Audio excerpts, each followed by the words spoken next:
नागपूर जिल्ह्यामध्ये शेतकरी आक्रमक झालेले आहेत। शेतकऱ्यांनी टायर पेटवून दिले आणि रोड रोखलेले आहेत, म्हणजे वाहतूक रोखलेली आहे।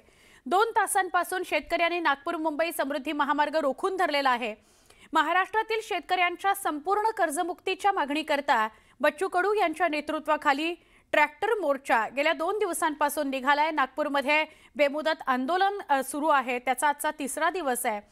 मात्र सरकारने याची अद्याप दखल घेतलेलीच नाहीये। संतापलेल्या शेतकऱ्यांनी नागपूर मुंबई समृद्धी महामार्गावर 2 तासांपासून वाहनांची वाहतूक रोखलेली आहे। हे आंदोलन शेतकऱ्यांच्या हक्कांसाठीच आहे, निर्णायक लढा त्यांच्याकरता आहे असं सांगत स्वराज्य पक्षाचे प्रदेशाध्यक्ष प्रशांत डिक्कर यांनी सरकारला इशारा दिला आहे। सरकारने शेतकऱ्यांच्या आंदोलनाची दखल घेतली नाही आणि सरसकट कर्जमाफीवर ठोस भूमिका मांडली नाही तर राज्यभरातील शेतकऱ्यांचा प्रचंड उद्रेक होऊ शकतो। सरकारला हा इशारा देण्यात आलाय। या आंदोलनामुळे महामार्गावर वाहतूक पूर्णपणे विस्कळीत झालेली आहे, ठप्प झालेली आहे। पोलीस प्रशासन सतर्क आहे। शेतकऱ्यांच्या मागण्या मान्य झाल्याशिवाय हे आंदोलन मागे घेणार नाही असा निर्धार व्यक्त केला गेलाय।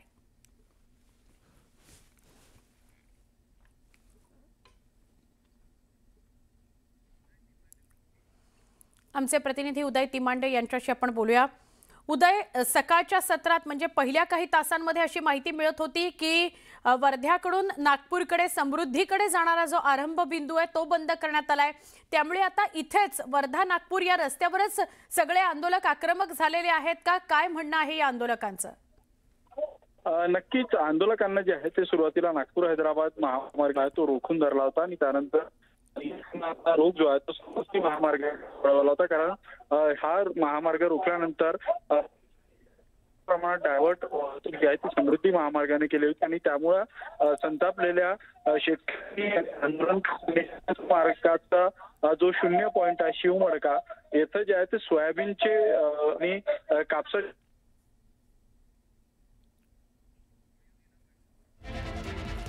उदय यांच्याशी काही क्षणात आपण पुन्हा संपर्क साधू, पण नागपूर समृद्धी हायवे रोखून धरलेला आहे। वाहतूक त्यामुळे पूर्णपणे ठप्प झालेली आहे। रस्त्यावर टायर जळून जोरदार घोषणाबाजी आंदोलक करताना दिसतायत। आमच्या मागण्या मान्य व्हायला हव्यात, शेतकऱ्यासाठी आम्ही रस्त्यावर उतरलो आणि शेतकरी आता मागे हटणार नाही अशी भूमिका या सगळ्या आंदोलकांनी घेतली आहे। टायर पेटवून रास्ता रोको करण्यात आलाय। सकाळपासूनच आक्रमक झालेले आंदोलक बघायला मिळत होते। काल रात्रभर ते रस्त्यावरच झोपलेले आहेत आणि आज ते समृद्धी महामार्गे नागपूरकडे रवाना होणार होते, मात्र त्यांना पोलिसांनी तिथे अडवून धरलं। परत एकदा उदय आपल्याशी जोडले गेलेले आहेत। उदय, तुमचा आवाज आमच्यापर्यंत पोहोचत नव्हता। आक्रमक झाले शेतकरी, टायर जाळलेत, वाहतूक पूर्णपणे ठप्प झाली आहे का? नक्कीच काल नंतर देखील वाहतूक जी आहे ती ठप्प आहे नागपूर महामार्गाची। मात्र पोलिसांना वाहतूक होऊ नये याकरता जे आहे ते समृद्धी महामार्गातून ट्रॅफिक डायव्हर्ट करायला सुरुवात केली होती। त्यानंतर संतापलेल्या होळी नक्की उदय, क्षमा करा, थांबवते तुम्हाला इथे। आपण बघतोय की परिस्थिती हाताबाहेर जाताना दिसतेय। प्रतिक्रिया या संदर्भातल्या आहेत त्या बघूयात। सरकारनं बच्चू कडूच्या आंदोलनाची दखल घेतली नाही, बेदखल हे आंदोलन केलेलं आहे आणि म्हणून आम्ही आज या ठिकाणी नागपूर मुंबई या समृद्धी महामार्गावर गेल्या 2 तासापासून या ठिकाणी रास्ता रोको आंदोलन सुरू केलं आहे। जर का या सरकारने या शेतकऱ्यांच्या आंदोलनाची दखल घेतली नाही तर आज आम्ही या ठिकाणी फक्त टायर जाळून या ठिकाणी आंदोलन केलं। पण संध्याकाळपर्यंत ज्या सरकारने निर्णायक भूमिका घेतली नाही तर संध्याकाळपासून मात्र या महाराष्ट्रामध्ये या रस्त्यावर या रोडवर समृद्धी महामार्ग असो की हायवे असो महाराष्ट्रभर आम्ही अख्ख्या जागोजागी त्या ठिकाणी वाहनं जाळून टाकू। एवढेच नाही तर मंत्र्याच्या गाड्यांना सुद्धा फुकायला मागे पुढे पाडणार नाही, हा पद्धतीचा इशारा मी सरकारला। दरम्यान बैठक कुठे घ्यायची यावरून सरकार आणि बच्चू कडू यांच्यामध्ये पेच निर्माण झालाय। चर्चेकरता मुंबईत यावं, तिथं तोडगा निघेल असं आवाहन मंत्री चंद्रशेखर बावनकुळे यांनी केलंय आणि गिरीश महाजनांनी सुद्धा केलंय। नागपुरामध्ये सगळे प्रशासकीय अधिकारी मंत्री येणं शक्य नसून तुम्हीच मुंबईला या, तिथं चर्चा करू असं मंत्र्यांनी कडूंना सांगितलंय। शेतकरी कर्जमाफी मुद्द्यावर समिती नेमणार असून आमच्याकडून चर्चेची दारं कायमच खुली आहेत असं बावनकुळे म्हणाले। ऐकून घेण्याची तयारी नसेल तर मग तोडगा कसा निघणार असा सवालही बावनकुळेंनी केला। उच्चस्तरीय बैठक नागपुरात कशी काय घेणार आंदोलन स्थळावर कशी काय बैठक घेणार असे प्रश्न सुद्धा बावनकुळेंनी विचारले। तर कडूंनी मुंबईला आलो तर मग इथल्या आंदोलक शेतकऱ्यांकडे कोण पाहणार असा सवाल केलेला आहे। सरकारने बैठक लावल्या, बैठकीला यायचं नाही, ही जी भूमिका आहे मला वाटते यातून थोडं बाहेर निघून खरंच शेतकऱ्याच्या हक्काचे निर्णय करायचे असेल, शेतकऱ्याच्या हिताचे निर्णय करायचे असेल तर त्यांनी बैठकीला आलं पाहिजे। त्यांनी बैठक आताही त्यांनी सांगितलं की माननीय मुख्यमंत्र्याला आम्ही विनंती करू की पुन्हा एकदा बैठक घ्यावी, बैठकीतले मार्ग निघू शकतात, आंदोलन कमी होऊ शकतं, तर आम्ही या ठिकाणी बैठकीला तयार आहोत। त्यांनी सांगावं केव्हा बैठक घ्यायची। आता ते म्हणतात की नागपुरात बैठक घ्या, इतकं सारे प्रश्न आहेत त्यांचे 18-19। उच्चस्तरीय बैठक तर मुंबईत होऊ शकतं, सह्याद्री होऊ शकेल, मंत्रालयात होऊ शकेल। जेव्हा शेवटी मंत्रालयातून मार्ग निघतात ना, ते म्हणतात की आंदोलनस्थळी बैठक व्हावी, त्या ठिकाणी मग त्या ठिकाणी इकडे बैठक व्हावी। त्यामुळं मला वाटतं की याच्यामध्ये काही तथ्य नाही, म्हणजे त्यांनी थोडं या ठिकाणी चर्चा करावी। आता आंदोलनस्थळावर कशी बैठक होईल आपण विचार करा। एवढा मंत्रालय 18-19 मंत्रालयीन अधिकारी लागतील, म्हणजे त्यांनी थोडं या ठिकाणी चर्चा करावी।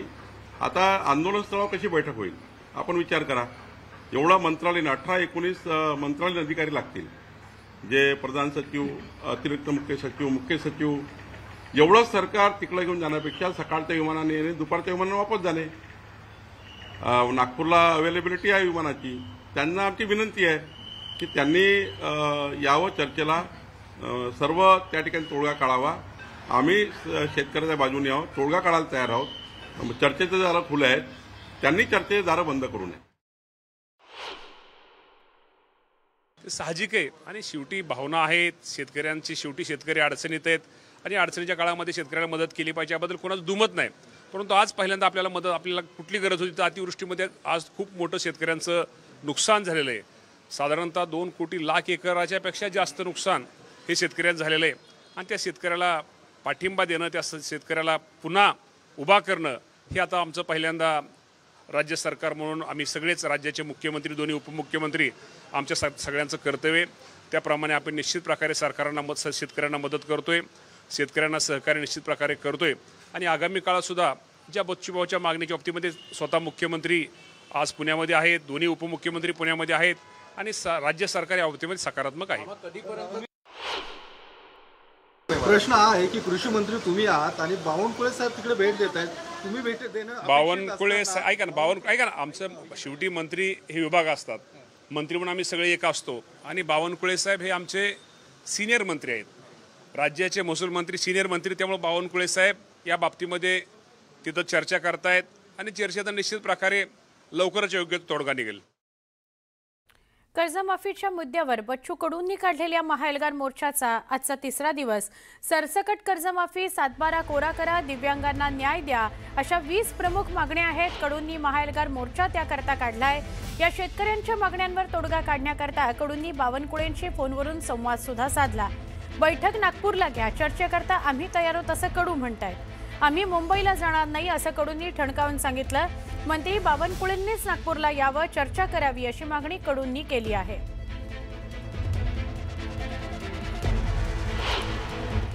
सोबत चर्चेला आता पुढे आलेला आहे। बावनकुळेंचं म्हणणं आहे आंदोलनस्थळी चर्चा होऊ शकत नाही, 18 अधिकारी घेऊन मुंबईला, नागपूरला कसं येणार, त्यांनी मुंबईला यावं, चर्चा करू।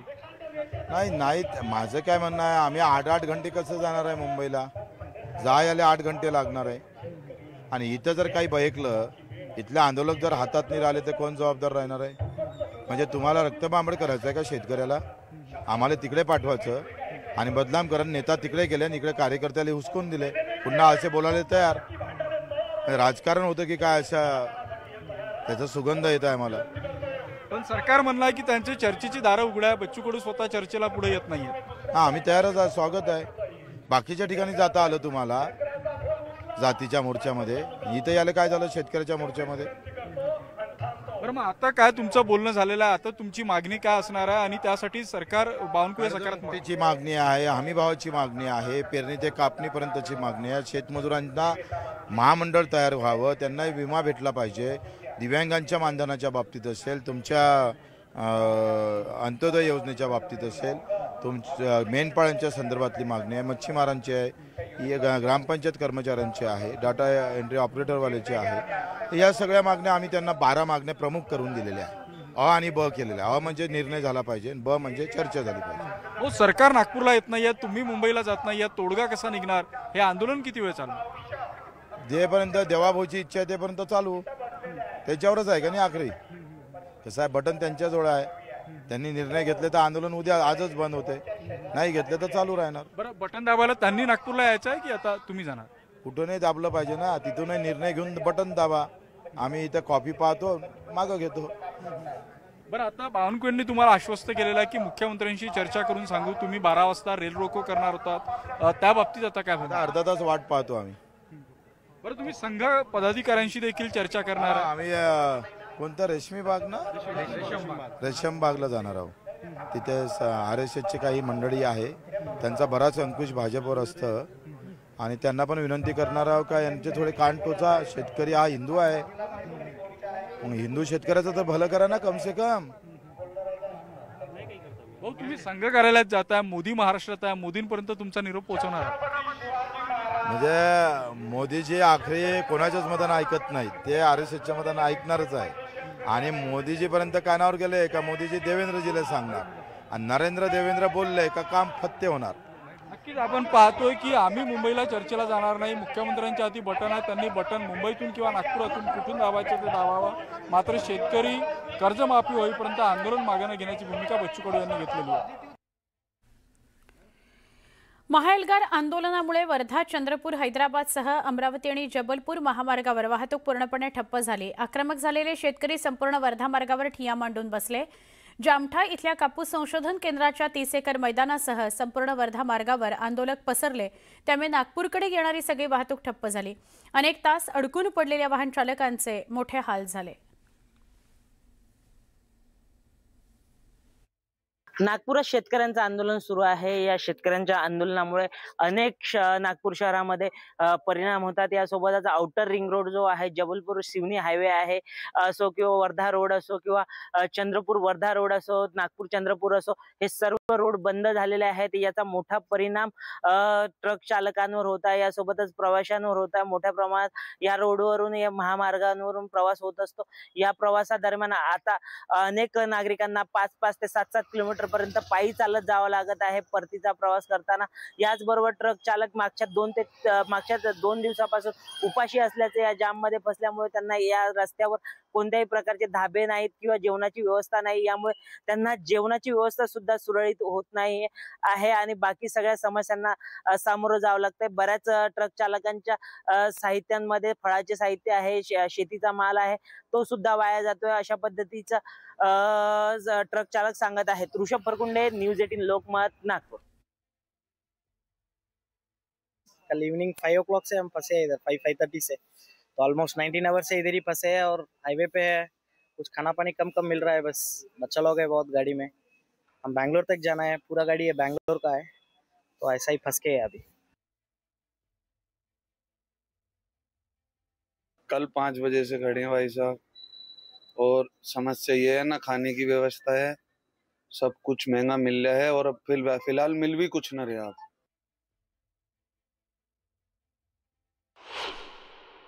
आज इथे जेवायची व्यवस्था नाही ना, पाणी प्यायची व्यवस्था आहे. सगळीकडे महागाड भेटायला लागलं खायला. ते 20 रुपयाची प्लेट ती 80 रुपयाला भेटायला लागली खायला. कुठून आलाय, कुठे जाणार होता, काय सोबत आहे, काय सांग? मी जबलपूरहून आलतो, जाम घेऊन गेलो तिकडनं पेरू. आता घराकडे जायचं, तिथं 5 वाजेपासून बसलो इथं.